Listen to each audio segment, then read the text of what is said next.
Welcome to the Living Consciously TV show. I'm your host and moderator, Coach Steve Toth. And our theme for today is, why are we losing ourselves? And let me introduce you to our guest and also our expert self-growth panel. And you can see that we have 3 of our panel members on Skype and also our guest, Sherry Gaba. She is a celebrity life coach and a psychologist from the Celebrity Rehab with Dr. Drew. Welcome to our show. Sherry? Thank you so much. This is fabulous. It's so nice to have you with us. And also, let's introduce the rest of our expert panel. Right next to the left of Sherry, our guest is Jamie Lerner. She is our self-growth expert, and she's joining us from Chicago. Welcome to the show, Jamie. Thank you. Hi. Great to have you with us. Thanks. Awesome. And then right above Jamie, on the left, is Alicia Kramer. She is from Wisconsin, and she's also our self-growth expert. Welcome to the show. Thank you. It's always a pleasure to be here. Awesome. And then, last but not least, next to Alicia is Helen Carrison, and she's joining us from Belgium, and she's also part of our self-growth panel. Welcome to the show. Hello, everybody. Great to be here again. Fantastic. Thank you for joining us at this late hour. What time is it there? Yeah, it's 11 p.m. My bedtime. Thank you for the support from Europe in consciousness. And let me just introduce you to how the show is going to go. In the first segment of the show, the cast is going to talk a little bit about what is the Living Consciously TV show is all about. And then in the second segment, what are the issues and the problems with losing ourselves is what we're going to be discussing between all of us. And then the third segment, what are the potential solutions and potential modalities that any of us on the panel have used in the past successfully. So let's begin with what is the Living Consciously TV show is all about. And why don't we start with Alicia on the top. Well, the Living Consciously TV show, I think for most of us, I'm hoping I'm speaking for all of us, is really about our personal journey in life and wanting to be the best version of us possible, and our passion for helping others to do the same. So that, in a nutshell, I think is a very basic idea of what this is all about for all of us. All right, great, thank you. What about you, Helen? I would agree with that, absolutely. It's definitely about a journey. It's about connection. It's about self-awareness. It's about seeing our lives differently from an internal perspective rather than the external perspective, which is how we tend to live our lives. Often, at present, definitely, I think the world is very external. And so for me, it's about taking that journey inwards. Awesome, thank you. And you, Jamie? Well, I think living consciously is a lovely option and a luxury that we can all afford. And I think the Living Consciously show demonstrates how we can be in the moment and connect with ourselves and express ourselves with one another, and I hope that that people can see how this is so possible for everybody. Fantastic. So for me, it's really a dream that is coming through, and it's an unfolding still. We are continuously growing with our show, ourselves individually and collectively as a team, and it's really, for me, it's about showing the viewers what does it look like and what does it feel like when we are being conscious. And it's not often that I've experienced this in the past, where you can tune into a television show anywhere in the world and actually get a feel for, in a different context, what consciousness is. So what we're doing here, what we're attempting to do, is to be in a leadership and being it ourselves. So with that said, we are not going to pretend on the show, and when we do, we're gonna support each other to come out of it as quickly as possible, right? Right. All right. So let's get on with the main theme of the show, which is why are we losing ourselves? And my opening question, of course, is to our gracious guest, Sherry Gaba. Why are we really losing ourselves, and does everybody? I mean, you all had said it perfectly well. We are not conscious. We're not mindful. A lot of people are finding ways to numb out. That's my message in life, is to help people to stop looking at outside things to make them feel good on the inside.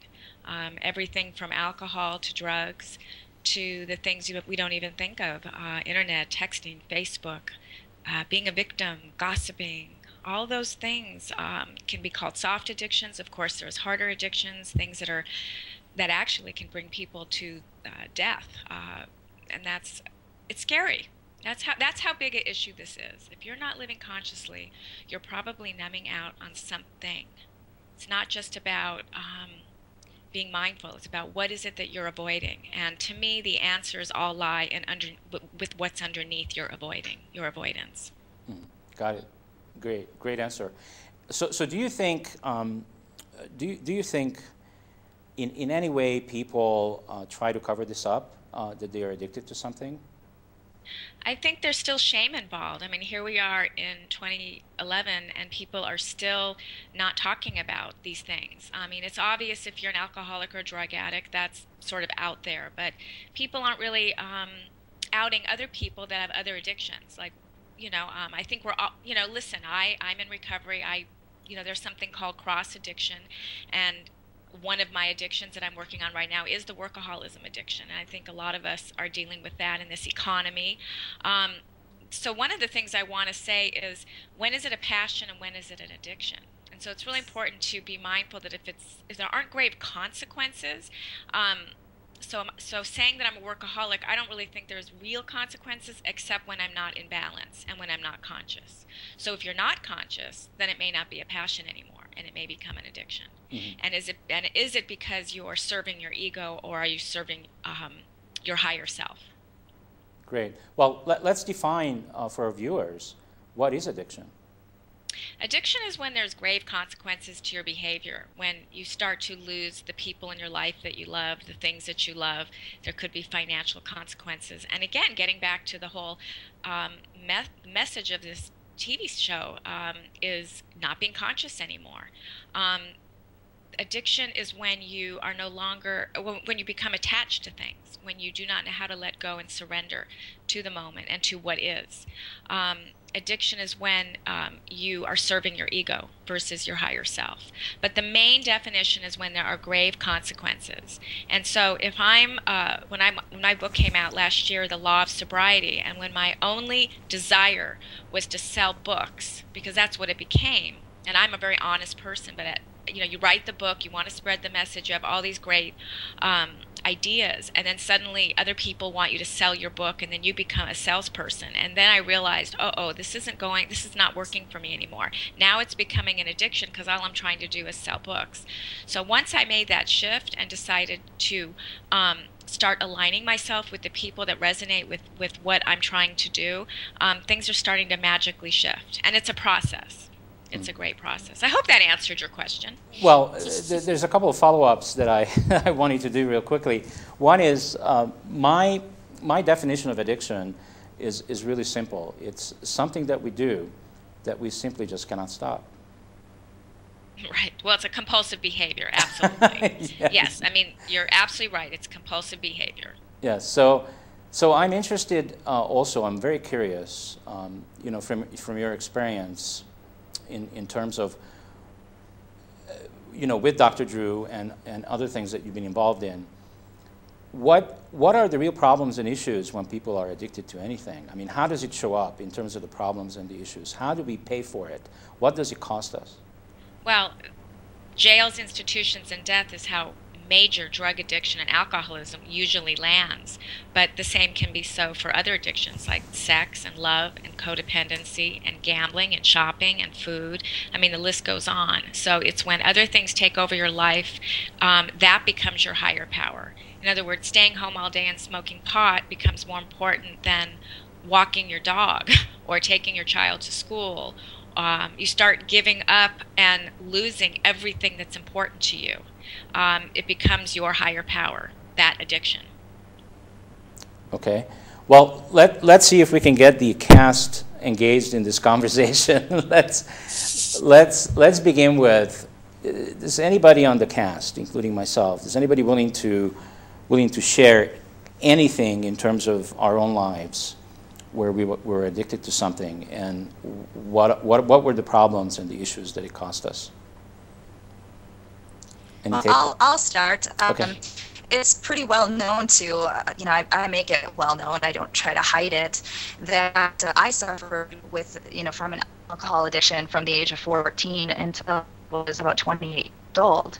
And it literally, it was something that, it was such an internal struggle that at times I didn't think that I was ever going to be able to break it. And thankfully, with the combination of the techniques that I use in my private practice today to help my clients, and really getting in touch with myself at that deep level, I was finally able to be free of it. And there's nothing really that you can compare it to until you're in that mindset, stop in that behavior, and knowing with all of your reason, your thought and intellect, that it's not what you want and it doesn't feel good, and yet doing it anyway. So now, as a mother who is so proud of myself for breaking that cycle from my son, my message to him, it is so valuable. You really have to be committed to doing it, and that's the that you need.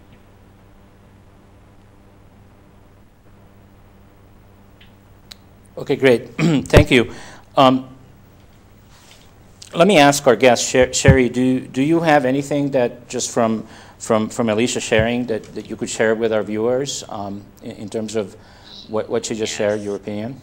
Unfortunately, the sound wasn't really it wasn't great, so I heard bits and pieces. There was sort of an echo, but I'll do the best I can. I first of all just want to thank you, Alicia, for sharing your story. I think you said you're a mom, so you said you drank until, from the time you were 14. I mean, I just want to say, right off the bat, thank you for sharing that. I mean, and thank you for outing yourself, because the bottom line is, if we don't talk about it, that's going to keep us in that stigma, that shame.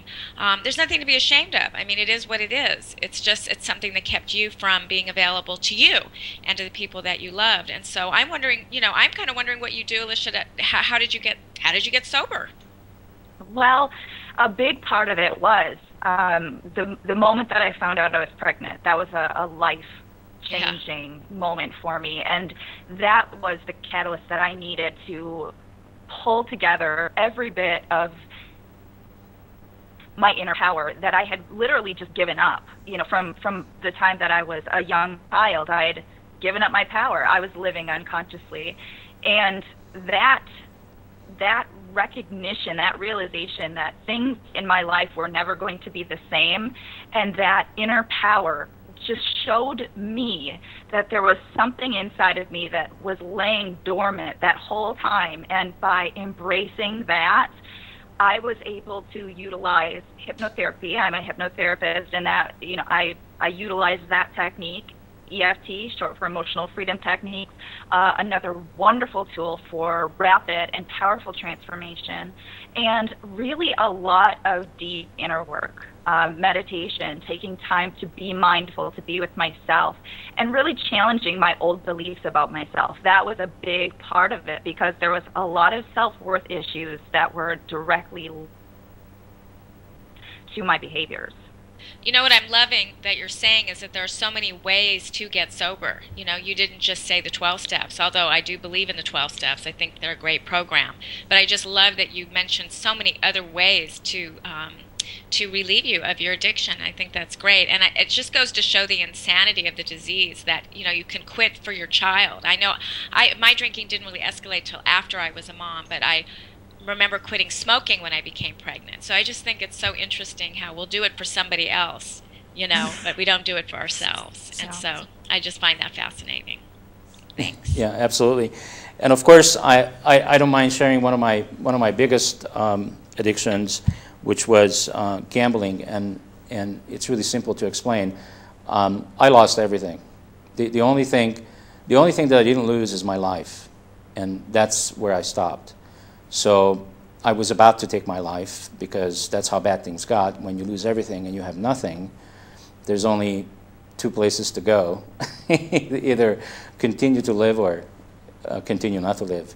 And I guess you know what I chose because I'm here talking about it. So that's basically how Real Coaching Radio and TV Network began, is that I locked myself into a 12 by 12 room for years, and that's how I cured myself. So I didn't go to 12-step programs. I did my own program, which is I guess you could say I locked myself up. Like, for some people it may occur as a prison, but it really wasn't. It was the first time ever in my life where I begin to connect with myself and who I really am, and spend time with me. Because in the past, before that, I spent every moment of my life externally to myself and looking for all the solutions out there in the world. So that's what I have to share, and I don't know what you think about that, Sherry. Well, I'm thinking about what she said about almost dying. I mean, that's really what it will come down to. And what I hear often people say is they don't want to live, but they don't want to die. And that's really how bad it can get. But to answer one of your questions earlier on, you asked, what do I see or what did I experience working, on Celebrity Rehab and Sober House, is that there's a lot of individuals that have a lot of trauma. There were 2 deaths, unfortunately, from that show. And those individuals came from a huge amount of trauma and abandonment and chaos in their life. And so even I ran a group yesterday in Malibu, and if you asked every person in that group, they would tell you, well, there was a divorce, there was domestic violence, there was inconsistency.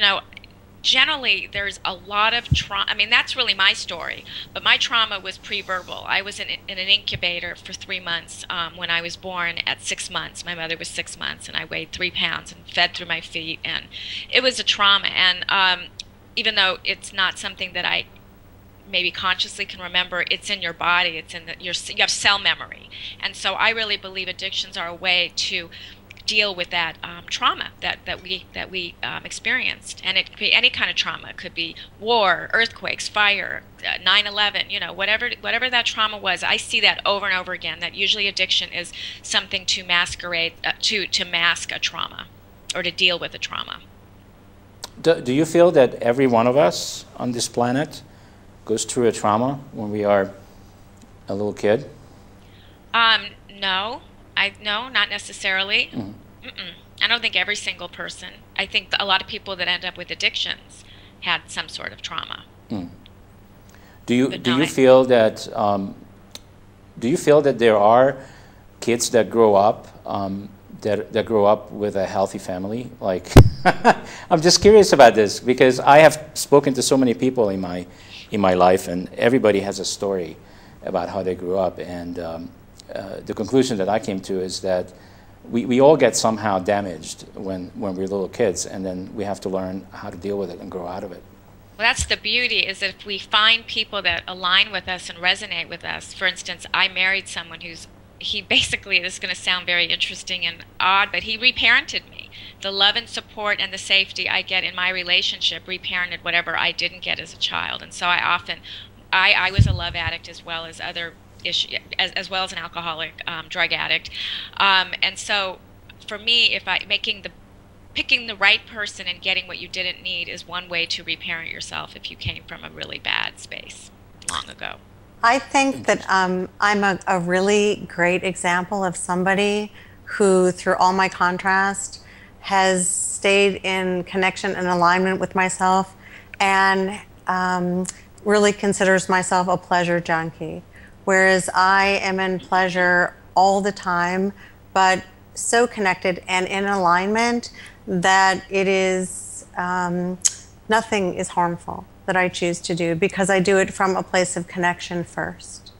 So I really consider myself a living, breathing example of somebody who, through their connection, first and foremost, can recreate and indulge in all kinds of pleasure. And I think that that's really the key, that, you know, if we're in alignment first, then it's really not what we do or how we do it. But if we're recreating to get into alignment and find our connection, I think that's where the problem lies.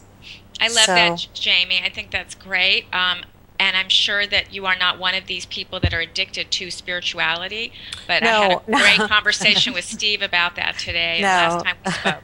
I mean, in other words, there are many people out there that are addicted to woo-wooism, I say, and it's scary. No, I'm addicted to feeling good. And so that's my greatest pleasure. And I put that first and foremost before anything and everything. So, and actually I'm my mentor and teacher is Abraham. So it's Esther and Jerry Hicks. Right, right.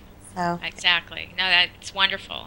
They definitely are the right mentors to follow in terms of wanting to be living in pleasure and presence and truth and authenticity. Joyfulness too. Tons of joy. Yeah, joy. A lot of joy. Yeah. So I would say I'm addicted to joy. Well, you're making us all smile. So it's obviously, even though you're far, far away, we're feeling the joy. We're feeling the energy. Yeah, yes, we are. Yeah, we got a few more minutes just to talk about some of the additional issues and problems, and then we'll switch to. I know everybody wants to talk about, you know, the solution and the positive stuff, but we do have to talk about the negative. I feel first, because a lot of people will relate to that, and then we'll talk about, you know, what modalities and experiences you all have that can help people with any addictions. But my question to you, again, Sherry, is what do you feel the three most dangerous addictions out there that you come across? Well, I would say I mean, it's obvious to me: drugs and alcohol, and probably food. You know, bulimia, anorexia, binge eating, purging. That's where you see most of the deaths, if you want to look at that as in a medical model point of view. But they're all dangerous because they're all keeping us from living here, now, in this moment. Right. Okay, Helen, I'm gonna call on you because I want you to shine. So what's going on over there? I just love listening to this. It's wonderful, and I sort of connected well with Jamie when you were talking, because Jamie, I live in that space as well now, although I haven't always been there. And for me now, my life is joyful. It's fun. It's a wonderful place to be. It's taken me a little while to find that space, so I haven't always lived it as a child. But now that I'm there, wow, you know, it's the only place to be, and life is just joyful every day. Whatever it brings is just amazing to live. So yeah, you had me smiling when you were talking. Yeah, she had me smiling too, for sure. It's a good person to know, Jamie. And it's really important to understand, though, that the joy is from the action you took. You know, and that's the whole point, is that you know, we can read and we can go do teleseminars and we can go to lectures and we can, you know, listen to the latest guru, but the bottom line is it's the action you take. I mean, it's that's what I'm all about. The energy that we put into our recovery or our life is how the joy is going to come back to us. That's the whole message that I'm all about, and that's the whole law of attraction. You know, what you put out there is what you're going to get. We're going to consciously create what we want in our lives, but it takes action. Absolutely. And you know what? The message is always there. The message for what action you need to take, what you do is always, what you need to do is always there, but we don't hear it. And it's that being able to open your mind, open your whole being, open your eyes and your ears to be able to hear what that message is and then take the action. that Well, needs it's to be so, taken. yeah, that's so funny you say that, Helen, because I'm noticing, even though I knew this, but I didn't know what to call it. Really an intuitive. I think we probably all are, or we wouldn't be on this show right now. And so the more you're intuitive, you're into your wisdom, all of these things, that's when all your psychic abilities come out. And I don't necessarily mean psychic, you're going to know what's going to happen tomorrow, but you know what's best for you. I mean, when I changed my life from going into my own business, from working at a Malibu rehab, something happened inside of me, and it was like, no, I cannot work here anymore. I have to be on my own. I have to do my own thing. And so, if we're just there and present with it, it's going to knock us off our feet, and great things are going to happen, I think. Yeah, great. Yeah, and Well, so often we refuse it because it's sort of scary. It's a different fear. Yeah, it asks us to do stuff that we've not done before, and to do Right. something differently, and that can be a bit of a scary place to be in. Right, right. It's those negative belief systems that keep us away from doing what we're supposed to be doing. Absolutely, yeah. The saboteurs are out to get us. well, yes. Well, let's talk a little bit about that, because this is a very important part. How do we help our viewers in terms of what happens right before that action that we need to take? What is the process that each one of us go through in terms of making that choice, and what is the choice, and where does it come from? How do we know that we have to make a choice? I think, first of all, you feel it in your body. You know something in your body. I don't know where you feel it. You feel it in your chest. You feel it in your stomach. And acknowledging that it's there. If you have that negative belief system and it's there, you don't try to push it away, make it go away, repress it. You just notice it. You just know it's there, and then you do the action anyway. It doesn't have to, and I don't know if you will agree with this, not everything is going to feel comfortable at first. The first time I did TV or radio, even today, this is kind of scary. I'm on an internet show. I've never done this, and my wiring was all messed up, and I was a little I was in my fear, but I wasn't going to not do the show, right? I was going to do it and just do the best I can and show up. And once the show started, I showed up, even though there was fear before. So you acknowledge who you are. We can't help who we are. I had my early trauma, and it's in me, and it will always be there. It just doesn't have to take over my life.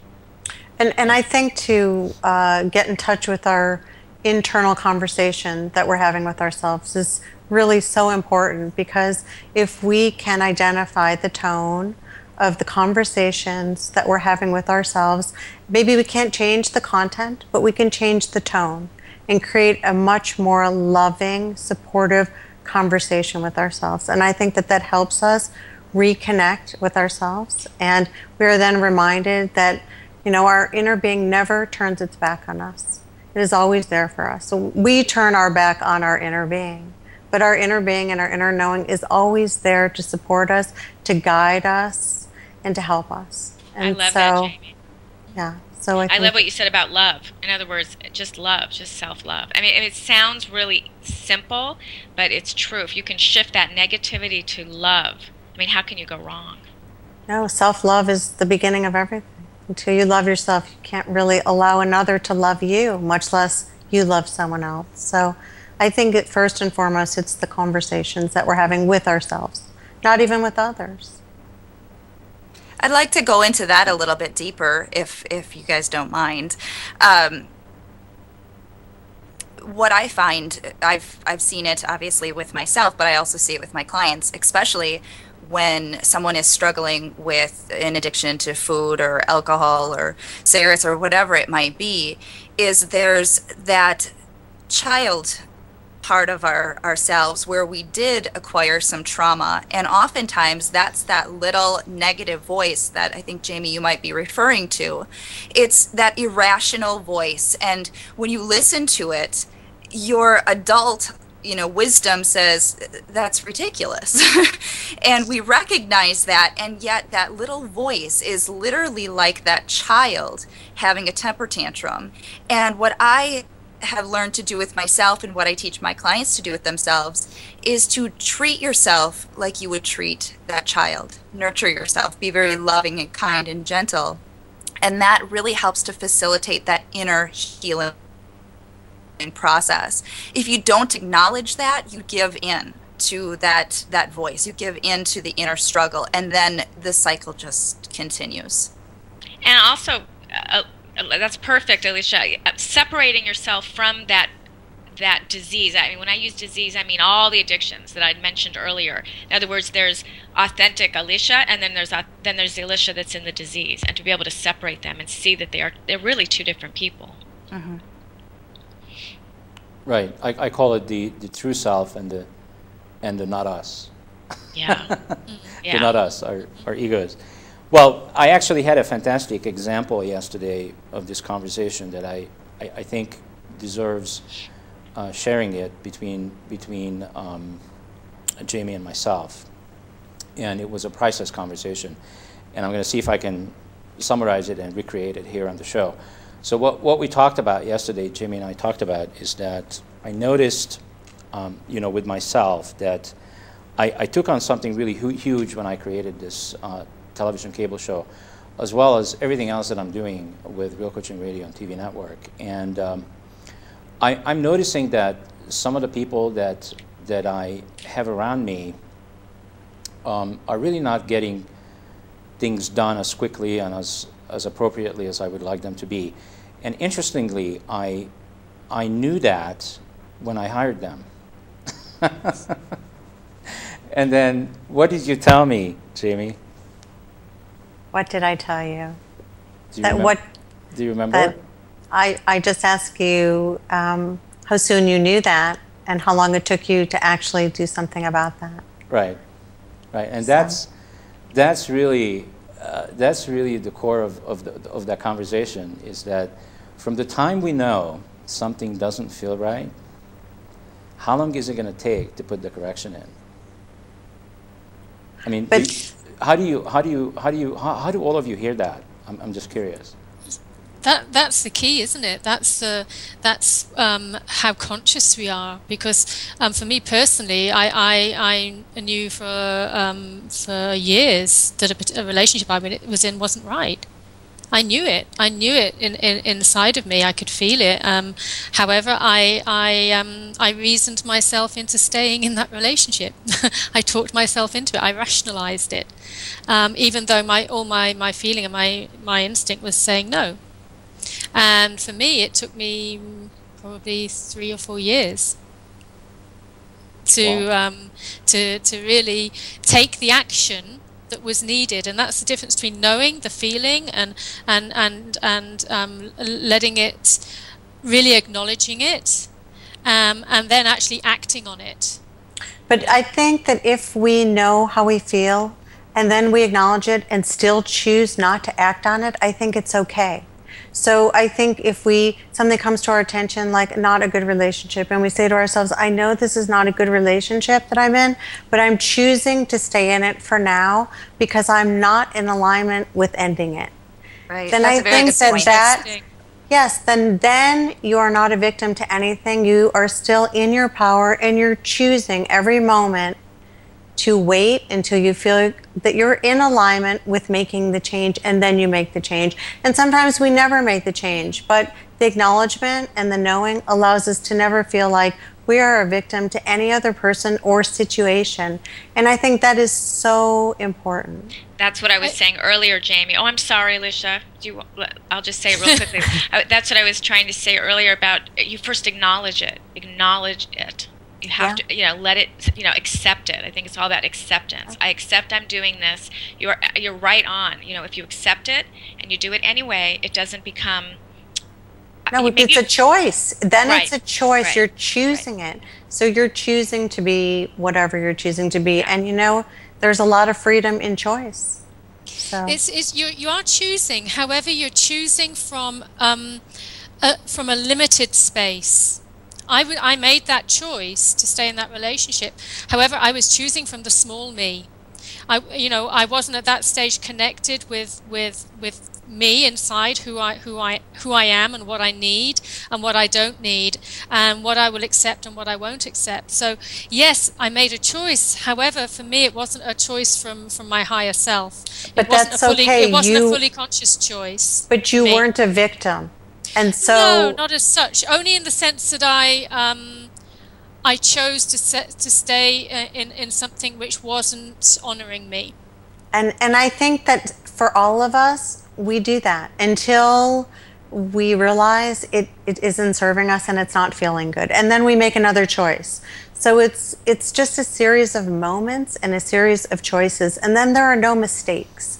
Because if we live our life as a series of moments and choices, we never make a mistake. We can never get it wrong. There's no right or wrong. No. Everything is just what it is, and it's all learning, and that's the way, you know, that is exactly how it is. I had to stay in that relationship for that length of time in order to learn the things I had to learn, in order to make the connections I needed to make, and that's the road to consciousness. I think so too. That's the definition of, you know, attaining consciousness. Okay, so let's clarify something for our viewers again. And this is what I'm feeling that's coming up for me. So before I was awake and conscious, I didn't even know that I needed to make a choice. So do you think we need to we need to clarify that for? Well, but I think if you feel that you're a victim to anything, I think that is a cue for you to know that you are in a position to make a choice for yourself. Because that is really what allows us to not be victim, is to have choice. Well, that's interesting, because Jimmy, when I was gambling, I wasn't thinking that way. All I was thinking is, I gotta go do it because that's what I have to do. I have to do it. But what you didn't think you were a victim to anything? Or you were a victim to your life, or your wife, or what? No, what no, was it? no. None of that came up when I was heading for gambling. Okay. What was coming up, what drove me there, is all the things that I got out of it. When I lost that day, exactly. and when I was on my way home, okay, then all the other stuff came up, which has to do with I hated myself for doing it. I wasn't even willing to forgive myself for doing it. You know, how does this? How do you hear this, Sherry? Well, I think Alicia would. Is it Alicia or Alicia? Alicia. Alicia would agree with me that it's the bottom that you're talking about, Steve. It's just the bottom. The awareness will come when there's a bottom. And for you, Helen, you probably had some sort of bottom. You had your last straw, so to speak. I mean, as simple as that sounds. And that's just really, for me, how I think anybody wakes up. I mean, if someone can wake up earlier, you know, if somebody can read some great book or some passage or see a quote or watch some inspiring movie or watch this program and wake up quicker in their life, great. I think that people are going to wake up when they're going to wake up. I'm still waking up. We're all still waking up. You know, I wish I could say I'm completely, process. you know, but I'm not there yet. You know, I'm a work in progress, and I wouldn't want it any other way. I wouldn't want it any other way. Yeah. Total Would you journey. say that, Alyssa, that it's a bottom that just wakes us up? For most of us? Yeah, everybody has a different rock bottom. For some people, it might be losing their home. For other people, it's, you know, being nearly on their deathbed because they've almost killed themselves. And for some people, it might be something much smaller than that. But we've all got that kind of breaking point. That is our rock bottom, and that is oftentimes when we have, you know, we've got the choice. Then it's a real choice, because we don't have any choice but to make a choice because there is nowhere else to go. You can't go any further down than you already are. Yes, right on. And that's what I was trying to demonstrate, is that I was an automatic pilot. I mean, I know that now. At the time, I didn't even think of it. But I was an automatic pilot, and I had no idea that there was something else. And I had lots of friends and lots of people around me, family and everybody else, talking to me and trying to talk sense into me. I didn't hear any of it. That's what makes addiction a gift. I mean, really, it's a blessing in disguise. I wouldn't have the life I have. I wouldn't be on the show right now if I, hadn't done as many things as I did in my life that caused me so much pain and harm to myself. It was only then, when the pain was great enough, that I could turn everything around. So that's the blessing in all of our past. Yes, well said. Well said. All right, well, let's talk some more about some of the modalities that any of you have used to help people with addictions, and and what are some of the more successful tools that you have in your toolbox? Are you talking to me? Anybody Oh, that anyone. wants to go. Yeah. I'll go, but I don't work with with people specifically who have addictions. I use emotional freedom techniques as well, like Alicia, and I use a process that I've developed myself to help people connect with themselves and take the first steps for that journey, and that's what I've found. That's what I've experienced, and I think all of us are working and living the lives. We're teaching, if you like, what we've had to learn. It's been our sort of our soul lessons. It's one of the reasons that we're here, is to go through this process, and so that's what I share with my clients, and often when I work with them, things come up, you know, and things which are not big addictions like alcoholism or drugs or whatever, but smaller things that have become very, very negative. And addiction is something that causes negativity and stagnation in the life. Well, there are other smaller aspects of people's lives that do the same thing. So I work mostly with people who are searching for themselves, and in following the journey, making the journey, these little things come up. And tools like EFT are brilliant, are really, really good for helping to resolve those issues. Yeah, I found that when you incorporate multiple modalities and a very, very strong support system,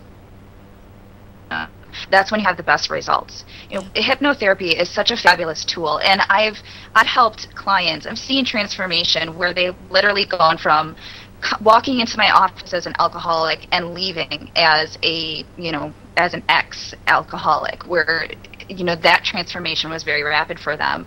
Other people, it's really a challenge for them. There's a lot of deep inner work that needs to take place. I mentioned about myself that self-worth was a huge, huge issue for me, and that's something that I'm still working on to this day, and probably will continue to for the rest of my life. And it's utilizing these different methods and these different techniques, and having the inner and the outer approach to make it the most effective transformation possible. Having the support systems, not putting yourself in situations where you're around other alcoholics or drug addicts. You have to separate yourself from, Steve, in your case, you can't go to the casino anymore, right? Right. You can't do that anymore. Right. I can't. So, there's the inner work that you do with the EFT, or seeing a counselor, or any of the different types of modalities that we use, but there's also a very strategic outer approach that we have to, be very aware of as well. Yes, more importantly, Alicia, I wanted to touch on this, and thank you for bringing that up and asking me about it, is because I feel that if you don't have something already in place that's going to replace your addiction, you got a huge problem. Because and the way I feel about that is, if I am an addict and I'm going to quit, but I don't have anything else to do with the time that I did and the energy that I used up doing the addiction, you got a huge problem. Right. That's very true. And I think that psychology has really kind of nailed that down and recognized that transfer addiction. Yeah. The way that we work is that we will reach for something else. And when somebody comes into me, to help them lose weight, for example, we need to replace those old behaviors with healthy new behaviors. And then we also need to teach ourselves how to be very mindful of what we're feeling, so that we're not unconsciously doing things as a form of escaping from our uncomfortable feelings, as an example. Right. So that's a very good point. That's one of the reasons I wrote my book, is what I found is people were going and seeing therapists and coaches and doing all these different things, but the missing key was finding purpose in their life. And so that's why I wrote The Law of Sobriety, is to help people find purpose in sobriety, and sobriety of any addiction, to feel like they're living their dreams. I mean, they're doing what they want to do. I mean, I can't tell you how often I've worked at a rehab and all they do is talk about it. And these things are important to talk about, the triggers and, you know, changing behaviors and all of that's very important. It's all important. But what's also really important is finding your passion, finding your purpose. Why are you here? What makes your heart sing? Creating your new story. Yeah, creating your new story. Absolutely, exactly. because people are so invested in their story, and part of their story is their addiction, and That's they talk about their addiction with the 12 steps, actually, all day long. Yeah, so it's how yeah. can you get from where you are to where you want to be, and I think that's a really important part of the whole process as well. So, you know, you could talk about addiction all day long, but you know, there is life after addiction. There is joy after addiction. Exactly. There is consciousness after addiction.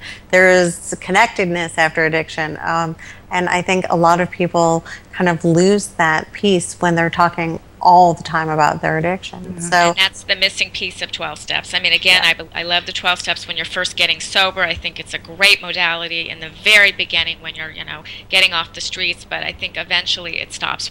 I don't know if it's not that it stops working, but you've got to find all the things you just mentioned, Jamie, because otherwise you're stuck in, hi, my name is Sherry, I'm an alcoholic. Hi, my name is Sherry, I'm an alcoholic. Right.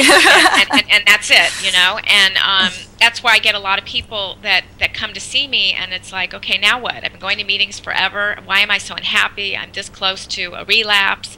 And that was my whole point of the book. You know, I actually showed the movie The Secret. I'm sure you all know the movie The Secret, of course. We're all like-minded people here. And that's what turned all these addicts and alcoholics on. They were like, wow, oh my God, I just have to think it and it'll happen. And ooh, there's really like my thoughts are what really create my reality. And that's where the book was incubated. And so that's why I'm a big believer in purpose and creating our own reality. it's wonderful. It really is. You're the only person that's doing this in this field, you know. You're really ahead of your time and pioneer. And I have to say, it's really awesome. So, yeah. Yeah, great. So Sherry, you know, what percentage do you think all these addictions are responsible because people haven't found their passions? I think that would be an interesting. Oh, I mean, I don't know the percentage, but I just think there's a lot of really unhappy people out there. But you know, here we are in an economy where you can't just necessarily quit a job like you used to be able to maybe find another job. So what I tell people is, okay, then just spend a few minutes of your day in your passion. You know, maybe you need to take an online course at night. I mean, I'm certainly not suggesting people just walk out of a job when they have a family to support. I mean, we have to be realistic here. I don't want to sound Pollyannish, but you know, just like before I started a full-time private practice, I had clients at night, and then I worked at a job during the day. But I, you know, always had one foot, you know, into something else. And I knew eventually if I kept, you know, I would go to art and crafts fairs and I would buy things I'd want for my future office. Even though there was no office, I knew that one day that would be, this beautiful piece of art would be in my office. And if you came to my office, you'd see all these wonderful things that I knew one day would be in my office. So it's visualizing, and it could be as simple as that, buying an art object and saying one day this will be in my objects, and it will be in my office that I will have one day. Right. That's a feeling that it creates. It's that positive reinforcement, and it's doing things to our brain. It's creating new neural networks in our brain that are reinforcing this new, as you would call it, new story or new reality for ourselves. But there's just something so wonderful about doing something so beautiful and loving, you know, in honor of our dreams and our truth. And that's all you have to do to start, is just take the first step and start to really, you know, prove to yourself that your passion matters. And that you're worthy of pursuing it, you know, that worthiness. Alicia, do people do hypnotherapy by phone with you, or is it all in person?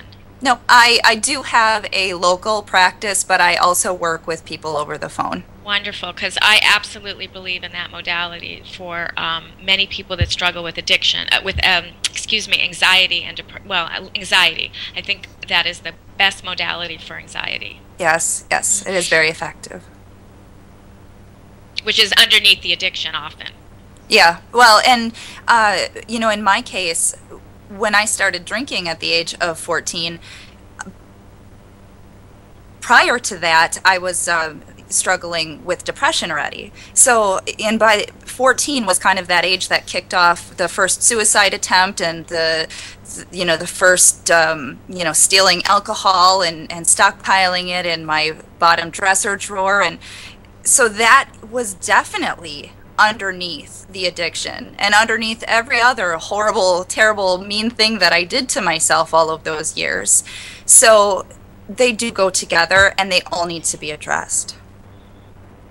And we have to remember that cross addiction that we were talking about earlier, not going from one to the other to avoid the moment, because the moment is so unbearable. I mean, when I work with new addicts and alcoholics, it's so important for me to help them get in touch with their body, because just getting in touch with their body is just unbearable to them in the beginning.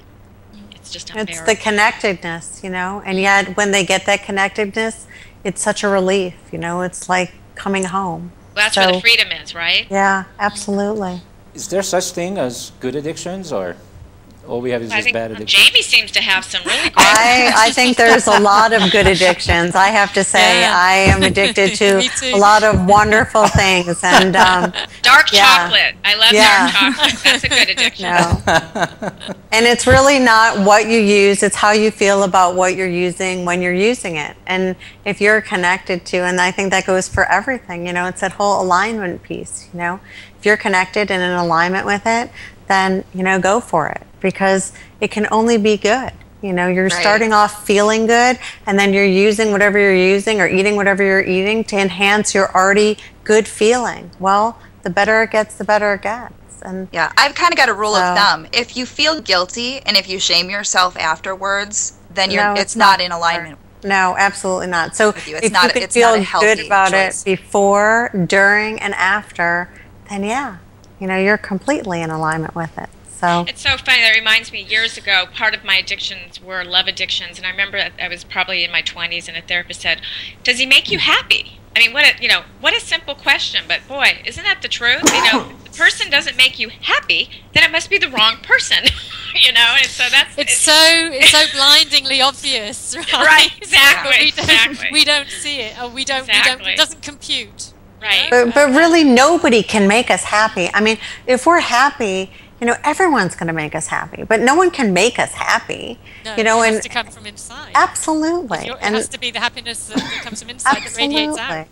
So. Well, I like what you're saying, but I do believe it makes life really nice when you have love in your life, and it doesn't even have to come from a partner necessarily, but are the things you're doing in your life making you happy? So I guess I could redefine what I was saying, but I do think the right partner should at some level make us happy and joyful. I agree. Probably with the wrong person.